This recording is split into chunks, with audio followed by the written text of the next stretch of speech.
Welcome back to the podcast, everyone. Today I'm with a very special guest, the one and only Myke Bogan. Thank you. Thank you, Blake, man. Thank you. Thank you so much for having me, bro. I appreciate this. Seriously, thank you. For sure, man. So the first thing, I just want to get it off the plate. So I've listened to all your interviews, and I feel like this is something you tiptoe around. Maybe it's just me reading too deep into it. But you've said you're an independent artist now. But what caused that to happen? Was there any trouble with the record label? Was it you decided to leave, or what happened with that? Because I hear you saying you're independent, but I have no idea what caused that. You know what, man? There was no issues with the record label. There was nothing like that. Like I tell people, there's a huge difference between signing with a major and signing with an independent label. And I think independent labels' jobs are to definitely put wheels to your dreams, help you try to get where you're going faster. And after a certain amount of time, you should either sign to a major label, or you should be able to function independently at a very high level. And I think now that I've put that time in, I've done my 3 projects with my label, my former label, Airs, and they helped me out a lot, man. I pressed vinyl. I made a ton of connections. They showed me mad love on Spotify playlists and distribution, and linked me with a lot of licensing opportunities. And now, man, you know what? I think I've learned a lot. I think we learned a lot together, and I think I got it figured out now to just fly on my own, man. So here we are. There we go. And how long have you been independent now? Super short, maybe a year and a half. Wow. Yeah, so I'm just dipping back in, man. So yeah, but it feels good. It feels really good. It's crazy because you've had that experience of being signed, and within this even past year and a half, you've worked with a few artists that have actually in the past few months have gotten signed even. Like the first one off the top of my head is Macintosh. So can you tell me how you formed that connection with him? Say it again. Which one? Macintosh. Oh, Macintosh. I don't think I got to work with Macintosh. What? You guys have a song together. I could swear to God. Let me look this up. What? There's no way wait, let me see this. Myke Bogan. And I might not be able to hear you. I don't know. Yeah, there we go. Called Pink Store. Called? It says, look, do you have your phone? Oh, you're on your phone right now. There's a song on Macintosh's album. You know who Macintosh is, though, correct? Hold on, Macintosh. Hold on. I gotta look this up. It's on Spotify right now. Yeah, it literally says you guys have a song together. That is awesome. Hold on. What's the song called? Pink Store. Pink Store. You're the only one who spells her name Myke, so. Bro, there is definitely a song. I didn't even know that. Holy shit. That's hilarious. That's awesome. And I can't listen to it right now. But yes, that happened. Yes, and that is real. That is a real thing. Yes, that is God. real. I'm dying. I was just that is so awesome.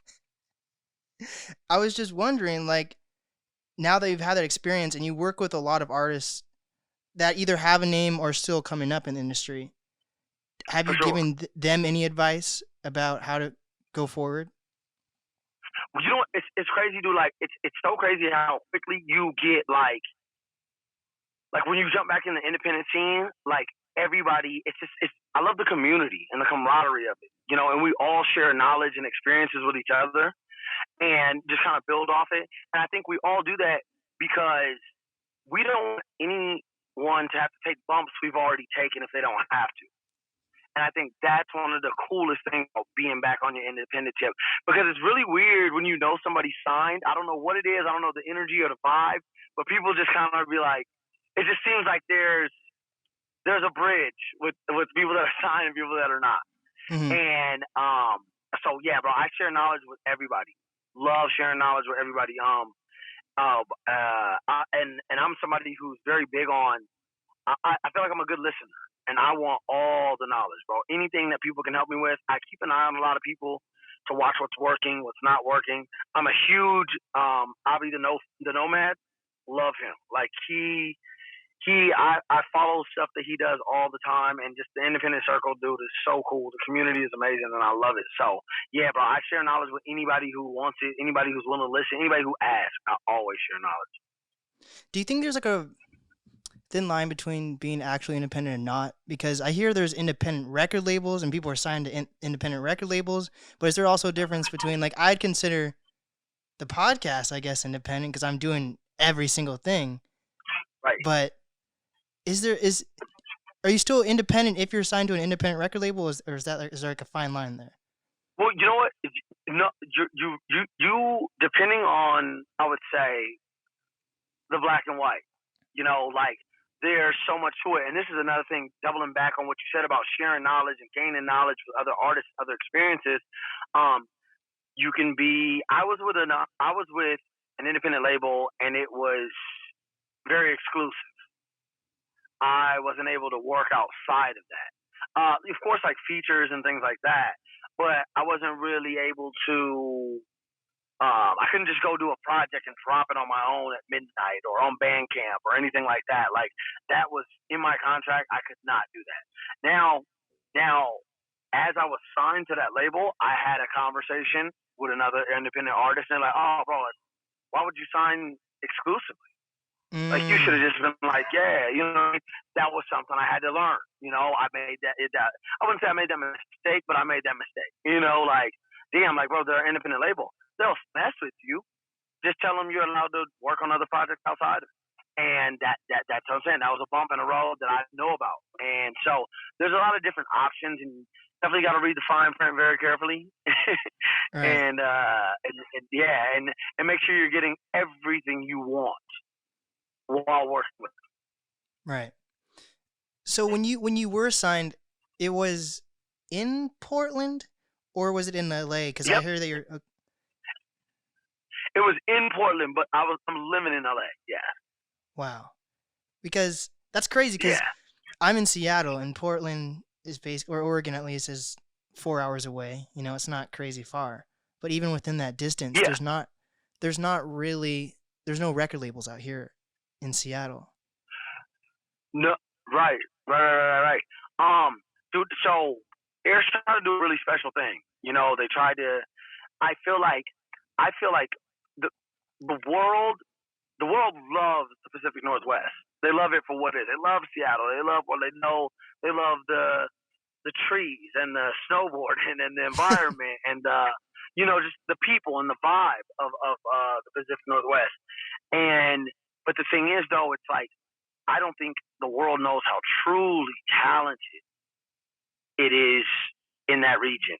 You know, and I'm talking about from everything. I'm talking about from R&B to hip hop to pop punk to punk rock to hardcore. Like, there's so much talent in the Pacific Northwest, and I feel like Air's was just trying to bring light to that. You know, and I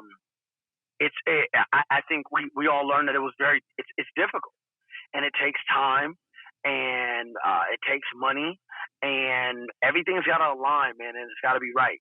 But I appreciate them trying to form a label and trying to help artists get up and get out there. And I hope that it brings Portland together more, I guess you could say, and understanding that, you know, like, anything you see, it can happen right there. It can happen. It takes a lot.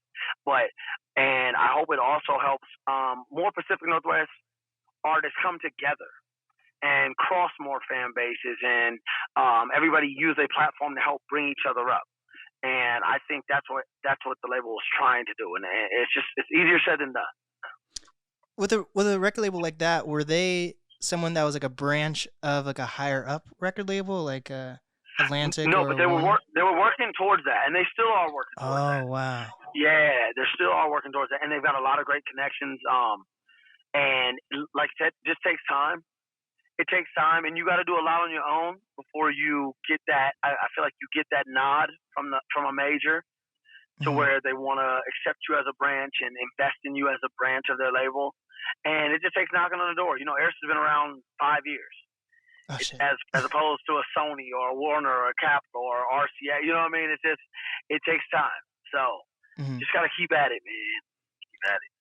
So you've been in Portland for, am I wrong to say, like 7-8 years now, something like that? Yeah. I've been out there since 2014. Wow. But you didn't Yeah. did you move out there for music though? Because I understand like Yes. your background for like you went to college and everything like that. So you're not originally from Yeah. Portland, but Yeah, so you yeah. moved No, there I'm for. originally from. Yeah, yeah. So I moved. Yeah, I moved after college.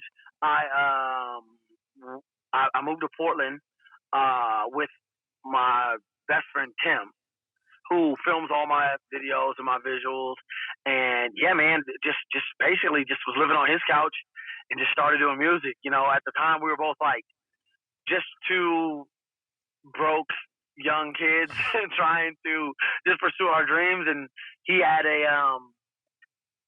like a, I don't even know what he had. He had like a Rebel T2i camera, and I had like a bunch of shit scribbled in the notepad, and just started recording, man, and just started pushing. So that's how it happened. Yeah. So right after I graduated in 2012, I stayed in South Dakota, and I was like couch surfing in South Dakota. I recorded my first mixtape there, Solo in South Dakota, and I was bouncing from South Dakota to Montana. And then finally made the move to Portland like after 2 years, and I've been there been bouncing back and forth from there to LA ever since. Wow. One of my previous guests is named Django, and he's up in Spokane, and it's more of a, I guess some Seattle people say it, but I feel like it's more of like a Spokane thing because Spokane's part of Washington, but they're so far away you can't really say you're the Seattle music scene. But right. But what they say is they rep the upper left, meaning they incorporate Portland, maybe some of Idaho, Washington. Right. How do people in Portland think about that? Is that even a thing that people talk about in Portland? No, I haven't heard it yet. Yeah, but I personally love Spokane. I do. I love it, and they show me mad love every time I come. And I think that's dope to kind of rep your region in your own way, but you know it's still one and the same. I think that's super dope. Like everybody calls Portland the town, you know, and people have different names for like their section, which is cool. I just want all of us to continue to build each other up, no matter what. You know what I mean? If you Pacific Northwest, I fuck with you, and that's how it's got to be. Wow, because you're honestly the first Oregon artist, I'd say. You're still, even though you're not originally from Oregon, I guess you're considered an Oregon artist. Like I had on this guest named Jairus Johnson, who was from Oregon, but he like blew up on TikTok and just said he just worked on TikTok and never did like concerts. So from his perspective, he says there is an Oregon scene, but I feel like because you're considered like an Oregon artist, you probably know if there's actually like an Oregon music scene and things like that. Oh, dude, there's definitely a huge, definitely a music scene, definitely. They have like open mic, which before COVID was like they used to do that I think like once a month, which is super dope. Super small venue where the local artists come and do their thing, and like they usually have one artist that's like coming through town or something. They have the Thesis. No, I mean it's called, excuse me, Mic Check. They have Mic Check, and then they have the Thesis, which is a pretty dope event. And bro, like right now they have, I mean, you got to think they have, like right now on the up and coming side they have Win. She's dope. She's super dope. She's coming up. They have Dante Thomas. He's coming up super hard. You've worked with him for sure. Yes, I love him. You guys bro. just sound so dope. Gold. Yes. You know, bro. You've done your research. We're gonna go back to that Macintosh thing, but Win, Dante, Boca, They have somebody else right now. But Caso's huge. Mike Cates, he's a fire rapper. They have a dope scene, man, and I think right now most notable is Amine. You know, Amine fucking Yeah. got huge. You know, so it's just like I said, we it's just bringing more awareness everywhere. Seattle artists here, like I love Jarv D. Jarv D is one of my boys. Like I love him to Yes. death. Like I've had him on the that is like, podcast. yes, bro, that's like my brother. Like Seattle's got a crazy music scene. It's so much talent. There's so much high level talent, and it's just it's crazy that some people, like you said, there's some people from Portland that don't even recognize that. Yeah. And no disrespect to my man who did his TikTok thing, but like you said, like he's never done shows and stuff like that. So you're not in the trenches of that music scene, you know, like of the basement shows and the produce organic clothing line, and like you're not seeing all the stuff that's happening for those people that are grinding the old fashioned way. Mm-hmm. And I feel like that's part of it. You gotta study it and embrace it and try to bring those people along with you. You should, you know what I mean? I would love if Amine was like, yo, like, hop on the bus. I'm taking 6 Portland artists on tour.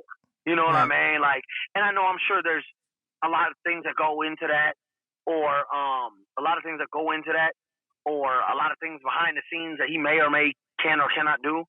But, you know, it's things like that we got to start doing and bringing each other up. Mm-hmm. So I've seen you've toured to Seattle quite a few times.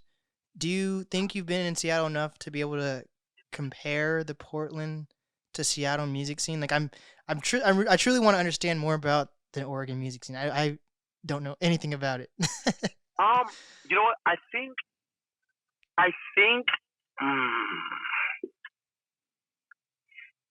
it's similar. You know, like I think the scene is similar when you get into like the local artists, I guess you would say. Like, because I know everybody's different. Everybody kind of has a different spot in Seattle too. You know, like Jarv has a whole different crowd than this person and that person. They're all kind of different. But, you know, one night I was with Jarv on Capitol Hill, and he was like introducing me to everybody. I probably met like 4 or 5 artists that night, and even that was cool. Portland is very standoffish. Like Seattle wasn't. Yeah, you know what I mean? Like, there's not like, hey man, this dude is this dude. Y'all should work. Hey, this dude does art. Yo, you should work. He does visuals. Y'all should link up. Y'all got a similar style. Or maybe y'all don't, but y'all should just shake hands. You know, like it was very like that. And maybe I was just with the right person, being that I was with Jarv. Right. But you know what I mean? But in Portland, we have to have more of that.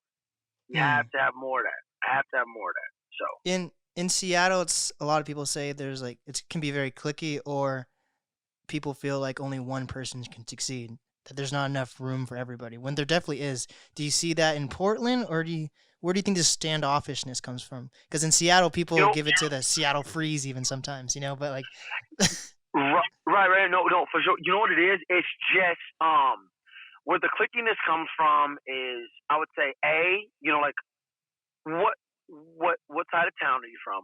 First and foremost, you know, like Portland is big on the north. You know, like you got the north side rappers, and love them to death. They go hard. They go super hard.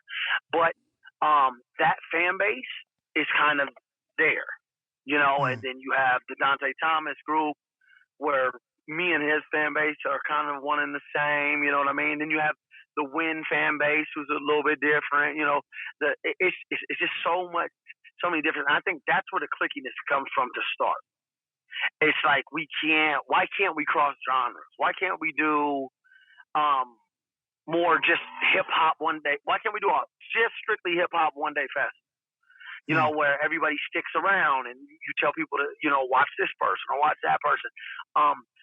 We just don't do enough of it. So I think the first part is what side of town you're from, and the second is like the type of music you make is where it gets clicky. Like, oh, that dude don't make this type of music, so I mean, like, yeah, he's cool or whatever. It's one of those. So it's tough. It's tough. Right. It's tough. And I get it. As musicians, we're all we're all in our own ways, or we're weird or whatever. But we gotta squash that. We gotta make it huge. We have to. Hell yeah. So with you, you had a name with the record label, and you still definitely have a name. Do you? It's not like you have to restart. Do you feel? But do you feel like you're someone who needs to tour so people still understand who you are, or do you have enough of a reputation that you can just release things like albums online and stuff like that? You know what, bro? Like, I don't think until you and it's not about money. I don't know what I but until you are to a certain point, financially, I guess, if that's what you're in this for, you can never stop touring.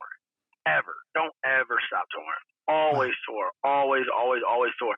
Even if I didn't have a worry in the world, I would still want to tour. I got to tour because I want to touch one fan at a time. I love that. I love the small shows. I love the big shows. I love the festivals.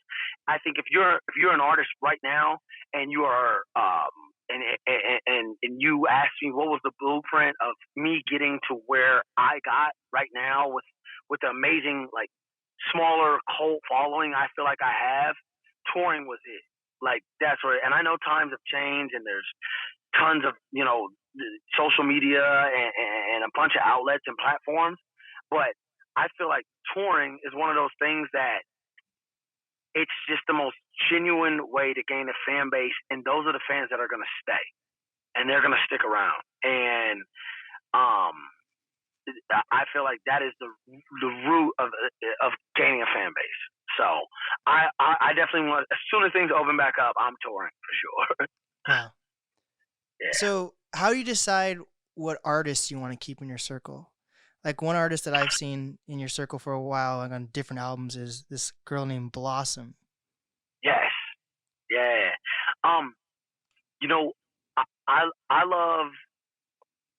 I love making music with. I don't do a lot of features. I don't work with a lot of people. I don't branch out like that. I don't do that because I feel like I work at a certain pace, and I don't even want to. I don't want to slow anybody down or slow myself down or anything like that. So a lot of it is just, man, when I make music, it's with my friends, So Blossom was one of the first people I met when I got to Portland.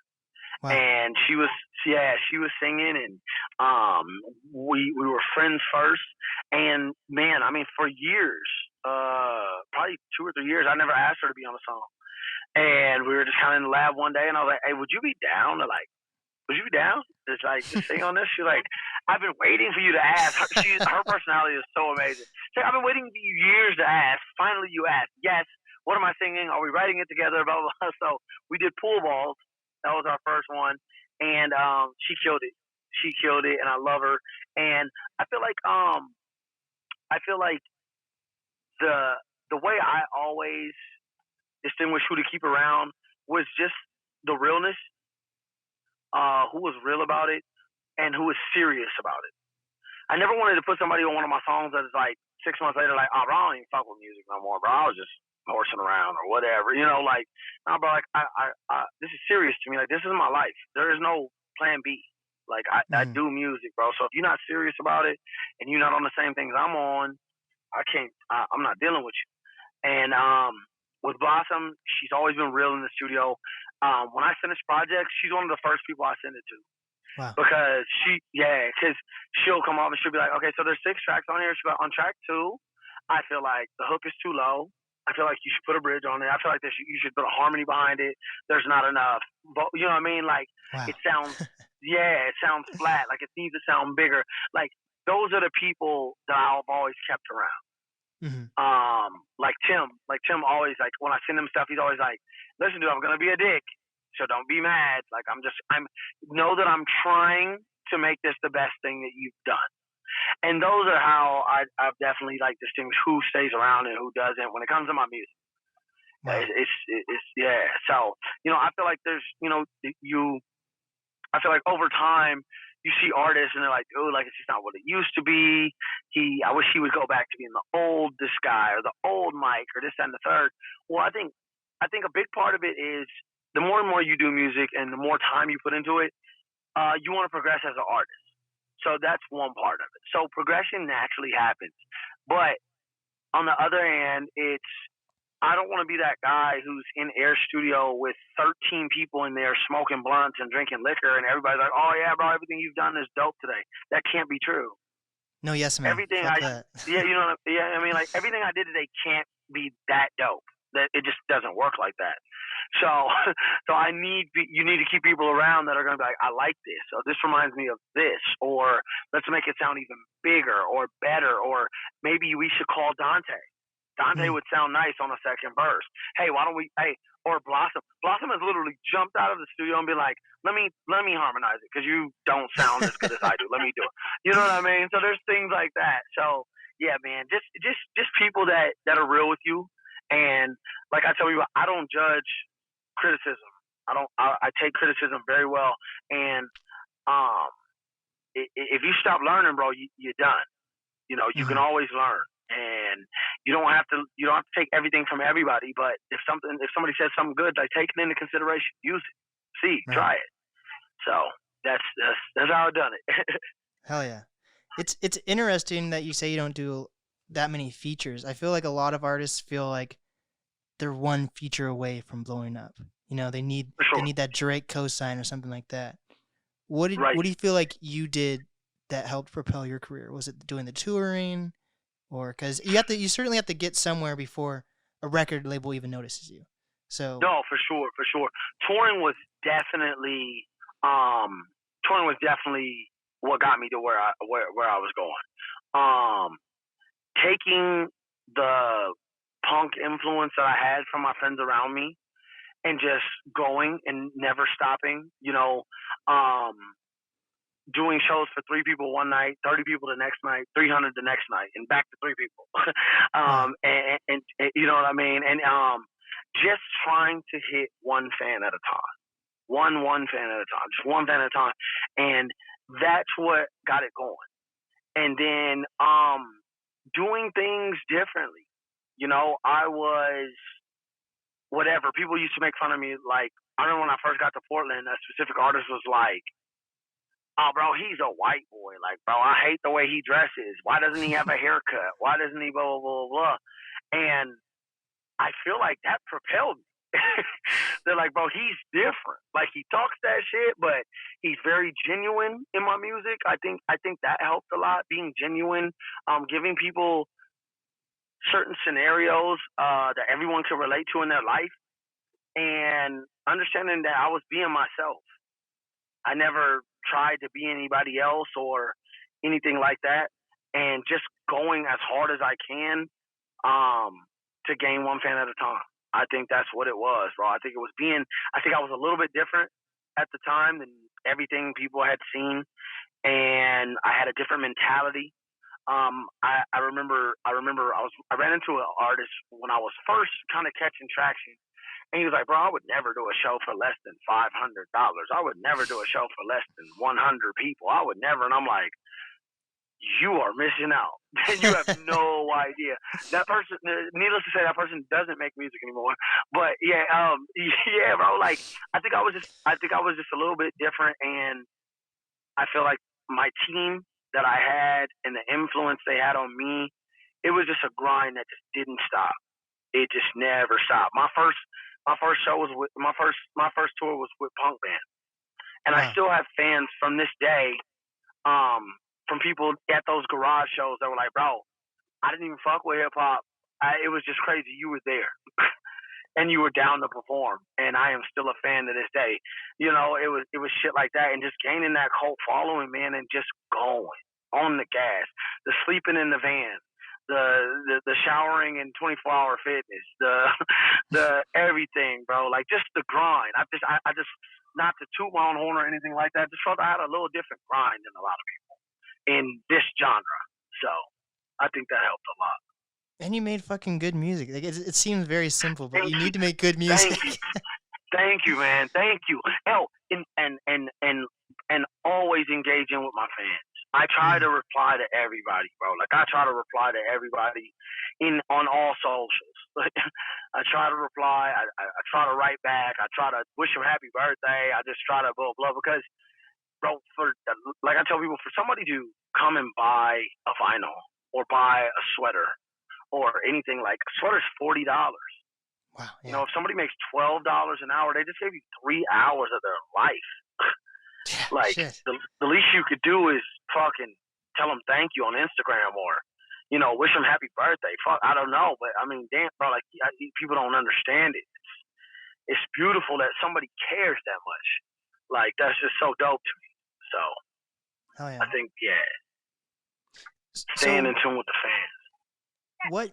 what music scene would you say you understand the most? Like, you're part of Oregon, you've been in LA. Do you feel like one of those two you understand the most, or is there maybe even like another music scene I'm not thinking of that you're more tapped in with? You know what, man? Like it's so weird because what's really cool is back to it. I hate to beat a dead horse, but touring. Yeah. You know, like I feel so involved, and like we said earlier, I feel so attached to so many different cities now. I have an artist named Zero. Zero and Axum, they reach out to me all the time. They're from Boise, and they ask questions. What are you doing, bro? What are you up to? Are you touring soon? Can we get on the tour? Can we go with you? Da da da. Same in Minneapolis. You know, same in Sioux Falls, South Dakota. Same in LA. Same in Portland. Same in Austin. You know, like you become a part of these people when you've been there, when you go there once a year and you do a show and you see the same guys come, or you got the same promoter, so he has, you know, the two same openers, and we're all in the green room together, and they say, well, how are you doing? How's your kids? I'm like, how are yours? I met them last time. They bought a vinyl. You know, you're kind of attached to all these little music scenes, and it's so now it's so hard to pinpoint it. Of course, Portland, of course, like hands down. But after that, I mean, I would say Boise. I would say Denver. I would say Rapid City, South Dakota for sure. That's like my second home. Like um, it's great because what's also beautiful is there's talent in those cities. When Right. you know what I mean, and you know, and it goes unnoticed, but um, and like I'm just tapped into a lot of different cities, man, and I love going all the time. I love it, and I don't think I can narrow it down. You know, it's just how attached I am to each one, or how involved I should say I am in each one, or you know, stuff like that. But man, like shout out to all those: the Boise's, Minneapolis, Rapid City, Denver, Seattle, Portland. I want to get to Bellingham. I have to. Yes. They've reached out, and that's, you know, I gotta get there. So that's another one. I want to get into that scene. I've done shows in Salem. Mm. I've done shows in Olympia. Like, but just yeah, man. All music scenes. I want to be part of all of them. Hell yeah. It's crazy to say this because it's only been a year now that COVID's been a thing. Isn't that crazy to say it's only been that we say that at the beginning? Yeah. But Yes. I wonder if this goes on for another year or two, then we might start looking into like, I don't know if anyone's really going to study it, but then we might start thinking about like how not touring has affected up and coming artists. But I wonder for sure, how touring's going to affect up and coming artists in general, you know? No, for sure. I know it's definitely affected me. You know, I wanted to drop a project last summer, which I still have like in the holster because of COVID. So yeah, so that. Then I ended up dropping the EP. But I missed two festivals. I missed, you know, a whole tour run I wanted to do off the album that I was going to drop. That was going to be 16 dates, and that was going to be over like a month. Missed out on that. But besides that, man, you know how it is. Like you're doing something very similar to me. You know, you got the podcast going, you got things like that. Besides that, for people like me, I guess for artists, I don't want to speak for you, but COVID was a cool thing in a way. You know, I got to, you know, decompress. I got to figure out some things. I got to slow down a little bit and just trying to figure out new ways to be innovative. new ways to create and try to find different streams of revenue or ways to continue to reach new fans. So it's one of those things that's a challenge, I guess. You know, it was a challenge and it was a bittersweet thing, I think. But I think if we can get through this thing, you know, as a world, I think a lot of cool things will come out of it. Right. But yeah, but like you said, if it does last another year, I got to get my Twitch game up. I gotta figure out some things. So I don't know, man. We'll figure it out. But right now, I'm just happy that a vaccine's available. Happy that things are somewhat coming back to normalcy, just a little bit, just one thing at a time. No matter what, no matter how long it takes, just baby steps. So Yeah. What's also kind of crazy when you're talking about like Twitch and figuring out like how to connect like the online community more. In Seattle, I always like understand people's perspectives, but at the end of the day, like sometimes you do gotta say things are just like cop outs or just complaining. Which I'm not saying Seattle artists complain. I think Seattle artists are dope. But some of like the older artists, like even talking to JRD, they kind of felt that the online culture of music kind of took them aback. And like while they were focused on like touring, making sure everyone in Seattle knew them, there were younger artists that came out of nowhere and got the Seattle fans that they took years to build, and then the world, right? Because of online. yeah, But you're like the similar age and came up, I guess, around the similar time as like a Jar D. But it doesn't seem like you think of the internet as like an excuse to not understand what's going on culturally. Yeah. You know, like I feel like it's so weird. It's so weird because you don't want to sound like a hater. You know, you don't want to sound like a hater. You want to say you're happy for people and things like that. But I also feel like some of the things that we've done, some of the approaches that we've taken, I don't think it'll ever die.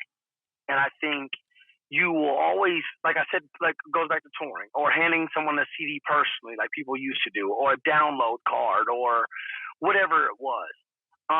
It touches people in a special way, and you gotta just take it with a grain of salt that things change, and you gotta figure out how to adapt to them and catch up. You know, you gotta evolve. If you can't evolve, you're in a massive amount of trouble. Somebody told me a long time ago, if you blow fast, you'll go fast. And I think I want to wish those kids, or I just want to wish those artists the best, because, like you brought up earlier, like it's tough when you blow up and you've never done a live show. It's tough when you blow up and you never tour. It's tough when you blow up and so that people find out you are shitty live. It's hard. It's a hard thing. And like I said, I just want to stay at the point that music can pay my bills. I think that's really cool. But I didn't get into it to be a billionaire. And I think, being online, that can happen. And I feel like that's kind of like, I don't know. It's a cliche way to get on, but at the same time, it's the way now.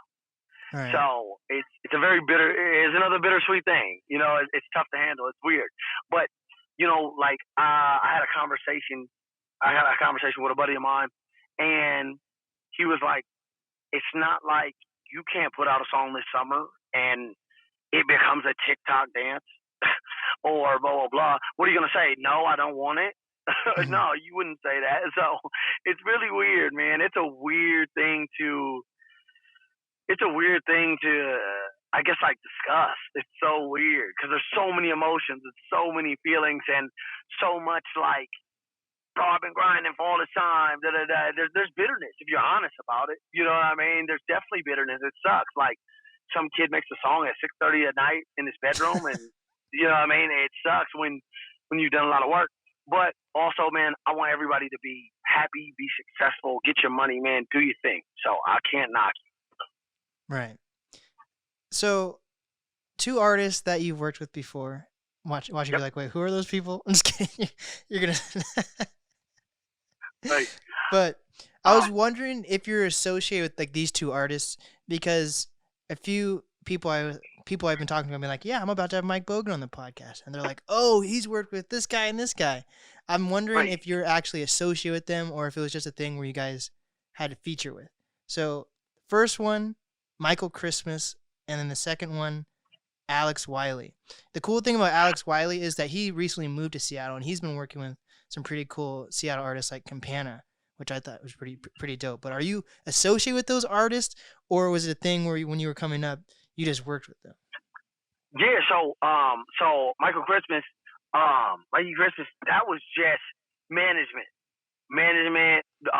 My manager bumped into his. Hey, well, I got a dude that's pretty dope. Da da da. Check him out. I think his man's like, oh yeah, for sure. Like, yeah, we can definitely make that happen. And that was just, me shooting him the bread, and he laid the verse ASAP, bro. Pleasure to work with. Like, sent the open, bro. Love the song. Shoot me the open verse. Done deal. He shot it back in like a week. It was Wow. perfect. It was amazing. Yeah, shared it, did his thing on social media. It was all love. I think he genuinely, he fucked with the song, so that was dope. And then so Carson, who over the years has become a good friend of mine. He's a producer. He did my project Joe Fontana. He Okay. did some things a little bit before that. But him and Alex are super close. They're Got friends. it. Used to live together, roommates, all that. So yeah, so he introduced me to Alex, and yeah, Alex is an associate. Yeah, I don't know him very well or anything like that, but love Alex to death. I was a fan before I met Carson or him. We met at South by Southwest years and years ago, and ended up reconnecting like 2-3 years later. And yeah, man, got to work with him, and it was just so dope. So Carson linked that up, man. Yeah, Carson linked that up, and um, Alex always has been super, super cool with me. Always shares my music, like puts it on his Twitter, on his socials. Like, it's all love with me and Alex. Yeah, he's dope. So yeah, definitely gonna reach out and kick it with him. I definitely owe him. I owe him dinner for sure when I come to Seattle. If he answers the phone when I hit him. So yeah. So Hell yeah. It's just crazy because I've already liked your music, but then when I actually took a dive into like all your collaborations and stuff, it kind of took me aback. I was like, holy fuck. So this is just one more collaboration I need to talk about because I'm like, holy fuck, I just didn't expect this. So how did the Paris Alexa and Soul song come together? That was fucking oh insane too. Like those guys never worked oh together, but they're from the same city. So I'm like, how does that happen? bro, that was so beautiful. So that was actually like the last thing I did with Airs. That was the Wow. last thing. Yeah, so Taylor actually got a hold of Paris's people, and they listened to the song and was like, "Yo, definitely, like it's her vibe. She fucks with Mike's music, and her and Blossom are good friends. They Oh toured together. shit. Yeah, so that all pieced together like that, and then and then Neil Von Talley, who's part of the Erish label, he's cool with Soul. So he Wow. reached out to Soul and made that happen. Yeah, man. So I haven't had the pleasure of meeting him, but yeah, or Paris actually in Oh person, shit. just Wow. via text. Yeah, so me and Paris just text, but yeah, man, it was just and that was another thing so funny. The thing that we talked about earlier, it was just like, yo, like they're from the Pacific Northwest. I'm a huge fan of both of them, and Hmm. you guys are saying that it can happen. Like that's a possibility. I'm like, let's do that. Wow. Let's do that ASAP. Yeah, so we got that done, man. But like I love. Hey, bro, thank you so much for like being fucking with my music and just being on your shit. Like I love it. I love it. I love it. It's so dope. Um, but yeah, bro, that was a huge thing. Going back to what we talked about earlier, I only can work with people that I know that I'm a fan of and I like their music, but B, I know that they're climbing and they're doing their thing and they're grinding just like I am. And but that one, the soul was like that was like definitely like some music bucket list shit for sure. Like Hell I yeah. had to work with him. Yeah, for sure. Hell yeah. So, what keeps you creative and going when you're not doing a lot of features, which is cool because your music, like you've heard this a lot, which is dope. That's dope for an artist to like have constantly hear people being like, your music is so different. Like Right. that's dope. So, what keeps your music sounding different and like evolving with the times if you're not really focused on features too much?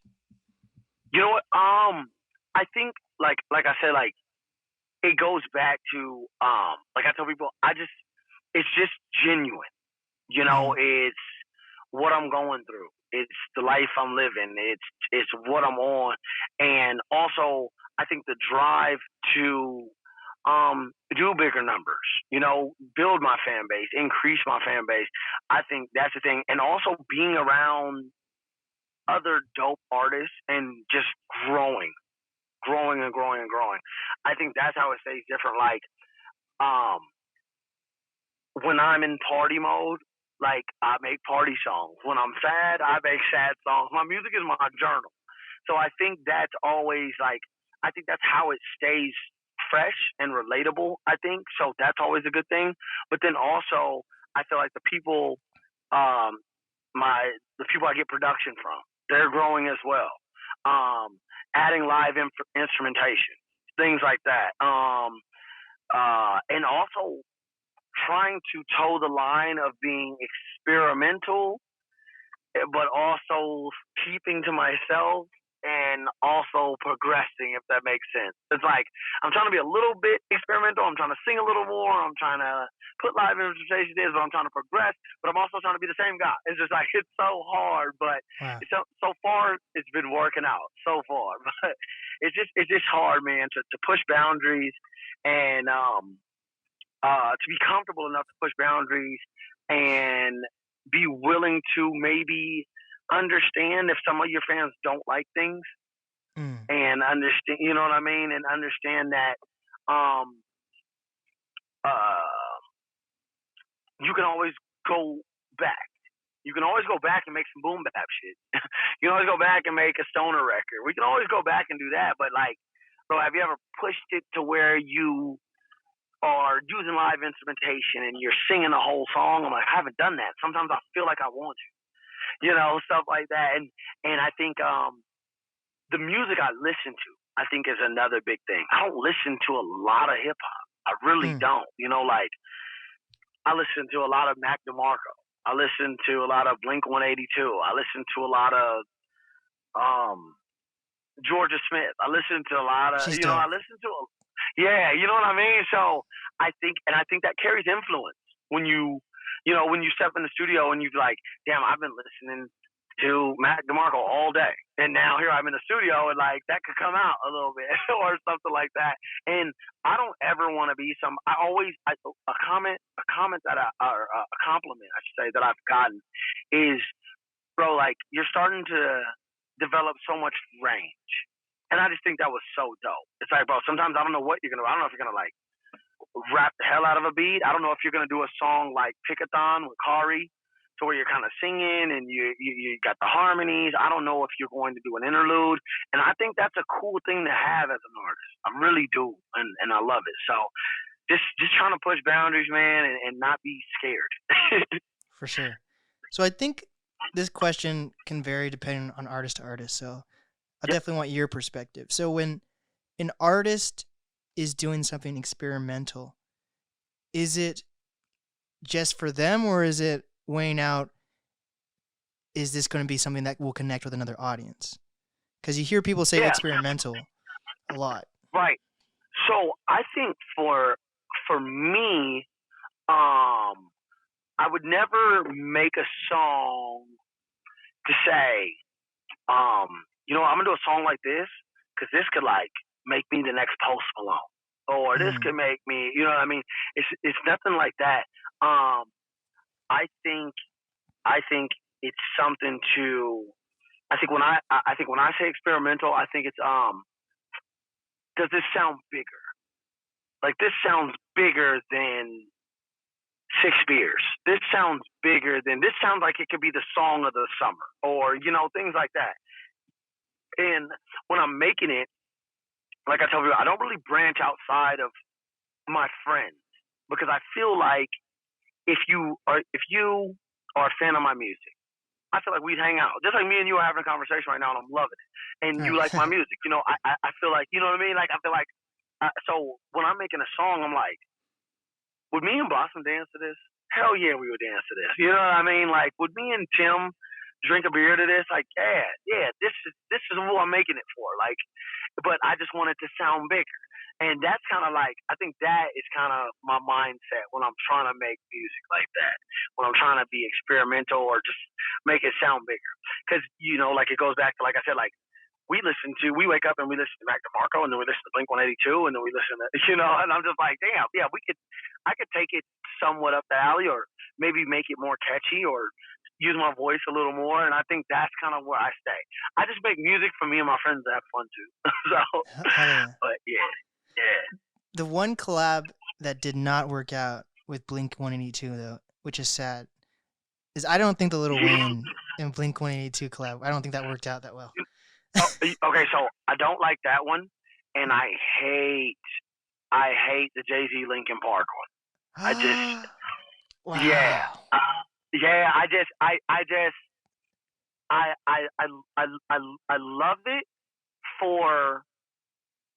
I love it for for them trying. I love it.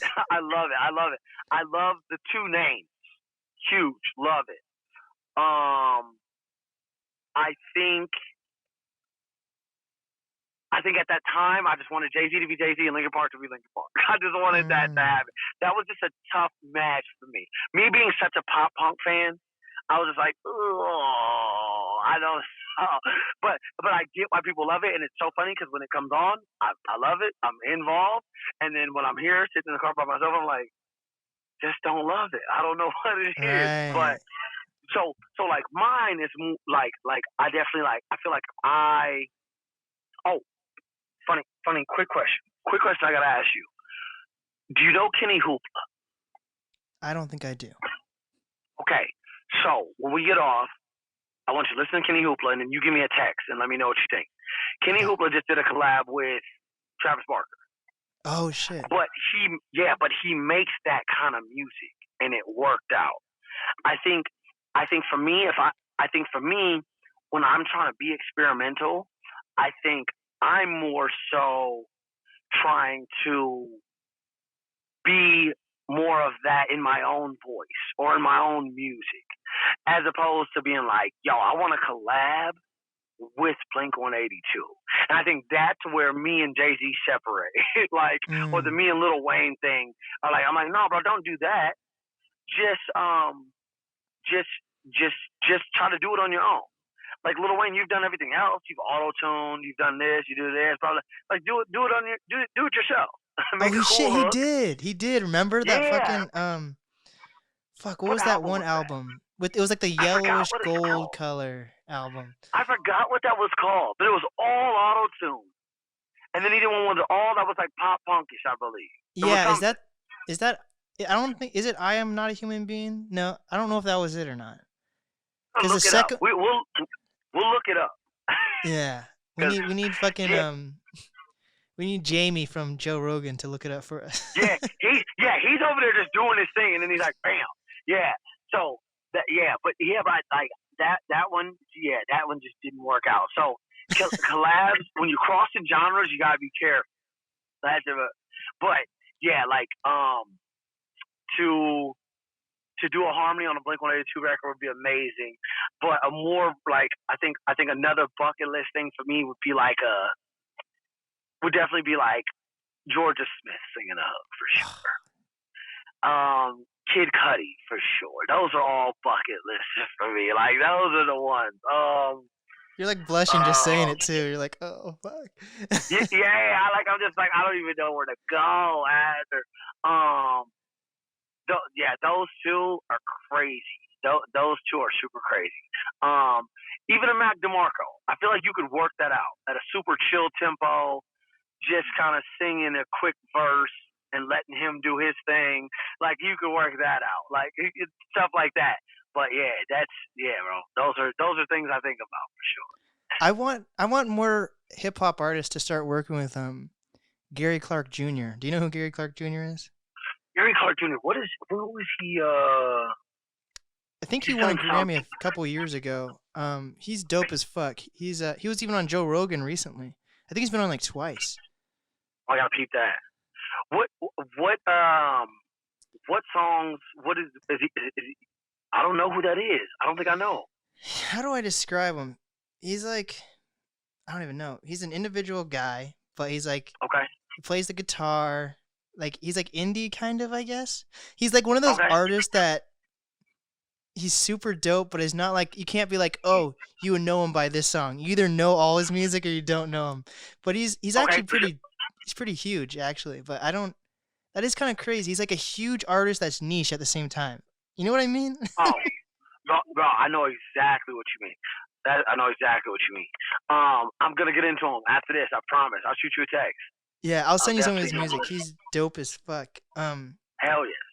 One of my guests I had like a month or two ago, they're a band called Sir Sly, and they just got a Gary Clark Jr. feature, and I was like, holy fuck, that's dope. Yeah. That's probably gonna be huge. Yeah. If he's got Grammy accolades, yeah, that's gonna be huge. That's gonna be huge. Yeah, I feel like you're gonna be someone who is gonna fall in love with Gary Clark Jr. He's dope as hell yes. Hell yes. I'm definitely about to bang him. You got my word. Hell yeah. Because think about it, there's not Joe Rogan's not really a music connoisseur. He definitely likes music, of course, but like he doesn't really have a lot of musical guests on. So when he has a musical guest on, you know it's kind of special. Yeah, shit's real, yeah. That means you did it. If you're a musical guest on Joe Rogan, you did it. Yes. Hell yeah. Hell yeah. So when you first started releasing music, you had already had one kid at that point, correct? Yep. Cool. Yep. So when you were making music, you released songs, like 6 Beers, you got Pickathon, which are like drug related. But as you continue to grow as an artist and your kids continue to grow, is that something you worry about with them listening to or anything like that? Or how do you talk to your kids about previous drug songs or even like pink cocaine or anything like that? Yeah, no. You know what's crazy? Like I tell the boys all the time, like I don't sugarcoat anything for my kids. I don't do it. Like I give them the real. I give them, Dad was doing a lot at the time. You were younger. I let them know everything. They know everything. And I think the only reason, if we're being brutally honest, like there's not as many drug references or things like that nowadays, is I'm just not around it anymore. Like I said, like my music is my diary. It's my journal. And if you go back, it's just like it's cool, kind of. I think to see like the progression and how the music kind of tells a story to where I'm at now. Like I was, I'm not driving Uber anymore. I'm not partying 4 nights a week. I'm not like now. I'm just kind of like I'm just settling in. I'm chilling, and I'm just talking about life and nights at the bar, and there's a lot less cocaine and a lot less drugs around and a lot less weed. Like we tell all the time, and like I think that like I give my kids the real, and I make my kids study lyrics. My kids are both music lovers, and we study lyrics all the fucking time. Like we tell them all the time. Like, and I try to tell them, I get them away from the. I hate to say this on the podcast, but the Trippy Reds and the little TJs and all that. Like we stay away from all that. Like we gotta stop that. Like this will be so cool. This will be so cool. Okay, you ready? Yeah. I'm putting you on the spot. You ready for the whole world to see? You ready? Hell yeah. All right. Who said, "Don't say my car's topless. Say the titties is out"? Nas. Okay, good. That's good. Say what's up, man. This is Blake right here. Hold on. Say what's up. Hey there. This is my oldest. This is Takai. This is my youngest in the back. That's Tavian. They're crazy. Hey. You have no idea. I'm so glad you. I'm so glad you brought them up. But yeah, but we do this all the time. Who says Fool, you know how we do it. Ice Cube. Okay, that's good. That's good. That's good. That's good. Bro, we do this all day long. Like we do it all day long, and yeah, but we don't sugarcoat anything. You know, it's a real thing. So, and they listen to my music all the time, constantly. So, yeah, man. Like, so, yeah, just, I've grown. I've grown. So, the lyrics change, the experiences change, and yeah, that's all. That's all that really happens. So, yeah, I let them listen to all of it, and if they ask, I'll tell them. Hell yeah.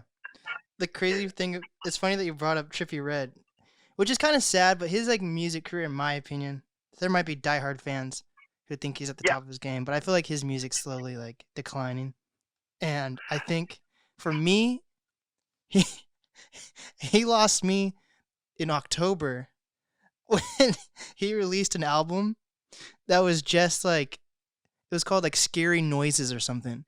And it was just like 20-second songs of like a werewolf howling or like someone laughing. It was just like sound effects. What? And it was an album that he released. I was like, what the hell is this? That's where he lost me. Bro, I just, some of the stuff, bro, it's beautiful because they keep me in tune, which is cool. But then it's like you guys I raised you not to do this. Like why are you listening to this? And it's so crazy. I tell people all the time, like when they were in school, my buddy just had a kid and he's like, bro, I'm gonna have him listening to this, listen to that. I said, bro, you can do all that, all you want to do. I said, someday they're gonna go to school and they're gonna be with other people's kids for 8 hours a day, and they're gonna see the world different, man. And it's tough, but for the most part, man, yeah, we try to. I always ask them, why do you like a song? Okay, if you like that Trippie Redd song, like, can you give me a lyric that you like or that you relate, that you're enjoying or that's staying in your head? And when they can't, they know they're in trouble with you. Wow. I'm like, okay, so why are we listening to this? Explain. Well, I just think it started because I saw it on TikTok. No, you need substance, bro. Substance. Give me some substance. Stuff like that. So it's weird, man. And like I said, I'm in the car with it, so I get about 30 minutes a day of the whatever's going on, and then I'm like, okay, Mac DeMarco, okay, the Fugees, okay, JT, okay, Georgia, okay, yeah, we go through it, we go through it, and it's super cool. So I'll tell you a funny story, a real funny story. My youngest, who is a whip, he's a problem. He was listening to, I don't know, one of these young dudes, Polo G or somebody. We were listening to somebody all crazy. And I'm a Griselda fan because I'm from that. Yeah, so I'm just such a big Griselda fan. And a dude says some lyric, and I ask him, I go, bro, why do you want to listen to that? I was like, it makes no sense. And he's like, no, it does. And I'm like, no, it doesn't. What makes sense? He goes, he couldn't say anything. And he goes, Dad, how can you tell me that I shouldn't listen to that because it makes no sense? And every time we get in the car and you listen to Griselda, the first thing is pop, pop, pop. And I'm like, wait a minute, let me backtrack. The butcher coming. Yeah, the butcher coming. And they know all of it. And like, it's so funny. And I'm like, bro, listen, those are just ad libs, so they just get warming you up. You got to listen to the substance and the content. And we're to the point now I can't explain it to them because they're not age appropriate. But he actually caught me on that one, so it was funny. It was pretty funny. Yeah. Oh, you got to check out. I think it's Conway. He just released a new song. Oh, what's the name of the song? It came out today. It's Conway, Jid, and Ludacris. Like what? Oh. Is that ballads? That's not ballads. No, it came out today. Oh my god! Oh my gosh! Okay, I'm on it. Let's get it. I got you, Conway. I can't. And you know what? Like not to beat a dead horse. Scatterbrain. That's what it's called. Scatterbrain. Okay, I'm on it. Perfect. Like not to beat a dead horse, but in these times. And what we were talking about earlier with figuring out different ways to do certain things, I try my hardest. Like, I just dropped Hotel Happy Hour in September, and I'm dropping a new project at the end of this month. And I think if you're looking for a way right now, as an artist to build speed and pick up momentum, follow Griselda. Drop a lot of fucking music. Don't overthink it. Get some dope artwork and drop singles and drop short EPs and just keep hitting people so they don't forget about you. I think that their way of going about things right now is beautiful. Yeah. Yeah. So I just want to throw that in, while we were talking about it. Yeah, dude. Griselda is probably one of my favorite hip hop groups, and just hands down, gotta be. Yeah. My favorite out of all of them, though, I think I have to say Benny the Butcher. It's just because, West Side Gun, it's more like just like a repetitive like instrumental. It's like the instrumentals that West Side Gun uses. It's like you can freestyle on them, right? But then Benny the Butcher is kind of leaning a little bit towards like a mainstream like instrumental, but it's still Griselda. So he has the more. I can relate to him the most when it comes to his instrumentals that he uses. Yeah, he's trying to add hooks. He just did a joint. He's got like Freddie Gibbs. He's diving into some other things, some other pockets. So that's really cool. And then I think, and like you said, I think Conway will be next to kind of take the mainstream-ish. I think they'll keep it Griselda, but I think they'll start getting over there a little bit. Like even seeing Benny, he was about to go on tour with Russ. I was like, that's okay. I was like, that's wild. That's a little different. I didn't expect that. I definitely didn't do it. And I love West Side Gun. I think I love him. I love his production. But it like you said, it's the gritty, grimy. I'm gonna get on here and freestyle. I'm gonna say, and I love his hooks. They're so obnoxious, and I love them. They're so tight. And I think when as Benny and Conway grow, he'll be the hook guy. He'll jump on and make some dope hooks, even on those bigger sounding beats. But like they always say, he was kind of the guy. He orchestrated the whole thing. He's kind of that guy. He's like, I rap, but these guys are the rappers.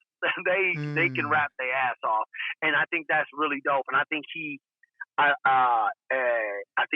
stays on the savvy side, and I think that's really cool of him. I love them, and I love everything they're doing. I definitely saw more of like a Griselda, Action Bronson, Mayhem Lorenz tour. I think more than anything, opposed to a Russ or something like that. But I think it's so dope that they're bringing back the hip hop feel, and not giving a fuck about what they're doing or how they're doing it. And I think that's cool. Hell yeah. So yeah, you mentioned that you're about to release a new project. I saw you promote it on Instagram. You want to talk a little bit about that? Yeah, man. So this is actually with Carson. With Carson, who produced all Joe Fontana. And like we said, man, just growing and just talking about life. And it's called Call Me a Cab. And it's just super smooth. Some live instrumentation in it. Very chill, man. Very, very. It'll be very nice for the spring coming into the summer. 6 songs. And it's just basically based on like just the smooth vibe of the early 90s. So everything is based on like sayings from there, like Call Me a Cab. One song's called Back in a Flash. One's called Outrageous. Yeah, man. It's just the vibe. It's just the vibe of getting over the COVID, trying to get back to normal life and progressing as an artist. Everything we've been talking about. And I'm so excited for people to hear it, man. And it's completely DIY, all independent. So I'm excited. Hell yeah. Well, Myke Bogan, what is some advice that you have for up-and-coming artists, creators, influencers? Oh, man. invest in yourself. Grind harder than you ever have. Take your craft seriously, and always, always, always, always be yourself. Do not ever let that change. Just be yourself. Work your ass off and be yourself. That's the biggest piece of advice I could give people, man. Keep people around you that are real. Keep people around you that are pushing you. Surround yourself with a team that makes you feel like they want it more for you than you do yourself. And I think that is something you should do. And tour. Tour your ass off. Tour any way you can. Do any live show, any way to be in front of people, tour it. So I think that's it, man. That's the biggest advice I could give. Hell yeah. And what is the easiest way for people to reach you? Man, I would definitely do at Myke Bogan on Instagram. It's at Myke Bogan on all social medias. That's MykeBogan. But if you want to reach me, man, Instagram. And then for everything, man, hit me for the features ASAP. I'm about to dive into a new project, and I'm gonna shut that down. So hit me, and I just want to thank you, bro. Thank you for everything. Thank you for putting me on this. Thank you for having me. Thank you. For sure, man. This is the NAST podcast with Myke Bogan. Beautiful. There we go.